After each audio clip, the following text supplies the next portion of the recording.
പൊതുവെ എന്റെ കാഴ്ചപ്പാടില് ആർക്കാണ് ശക്തി കൂടുതലെന്ന് ചോദിച്ചു കഴിഞ്ഞാല് ഞാൻ പറയും സ്ത്രീകൾക്കാണെന്ന്. കാരണം ഈ ശരീരത്തില് വേദന വരുമെന്ന് അറിഞ്ഞുകൊണ്ട് നമ്മൾ ഏറ്റുവാങ്ങുന്ന ഒരു വേദനയാണ് പ്രസവ വേദന എന്ന് പറയുന്നത്. അത് മനോബലത്തിന്റെ പുറത്താണ് ആ വേദനയെ നമ്മൾ ഏറ്റുവാങ്ങുന്നത്. അതുകൊണ്ടായിരിക്കാം ഒരു പക്ഷേ അതിന് സുഖപ്രസവം എന്ന് പേര് വന്നത്. ആരും സുഖ ആക്സിഡന്റ് എന്നോ സുഖ വീഴ്ച എന്നോ പറഞ്ഞ് ഇതുവരെ ഞാൻ കേട്ടിട്ടില്ല.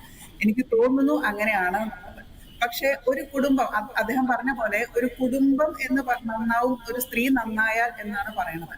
അപ്പോ സ്ത്രീകളുടെ മനോബലത്തെ കൂട്ടാനായിട്ട് യോഗ ചെയ്യാം. പക്ഷെ ഇന്നത്തെ കാലത്ത് എന്താ സംഭവിക്കണേന്ന് വെച്ച് കഴിഞ്ഞാല് ബാക്കിയുള്ളവരുടെ എല്ലാവരുടെയും കാര്യങ്ങൾ നോക്കിയതിന് ശേഷം അവനവരുടെ കാര്യത്തിലേക്ക് നോക്കാൻ സ്ത്രീകള് മെനക്കെടാറില്ല എന്നുള്ളതാണ് സത്യം. അനുഭവം, എന്റെ അനുഭവത്തിൽ എനിക്ക് മനസ്സിലായിട്ടുള്ളത്. അവര് അതിനായിട്ട് മെനക്കെട്ടാൽ, അവര് കുറച്ചു നേരം അവർക്കായിട്ട് മാറ്റി വെച്ചാൽ, ഞാൻ എല്ലാ സ്ത്രീകളോടും പറയണതാണ്, നിങ്ങൾ നിങ്ങൾക്കായിട്ട് കുറച്ചു നേരം മാറ്റി വെച്ചാൽ നിങ്ങൾ ഇപ്പോൾ കഷ്ടപ്പെട്ട് ചെയ്യുന്ന എല്ലാ കാര്യങ്ങളും നിങ്ങൾക്ക് ഇഷ്ടപ്പെട്ട് ചെയ്യാൻ പറ്റും എന്നുള്ളത് ഞാൻ എല്ലാവരോടും പറയാറുള്ള കാര്യമാണ്. അത് തന്നെയാണ് ഇനിയും പറയാനുള്ളത്.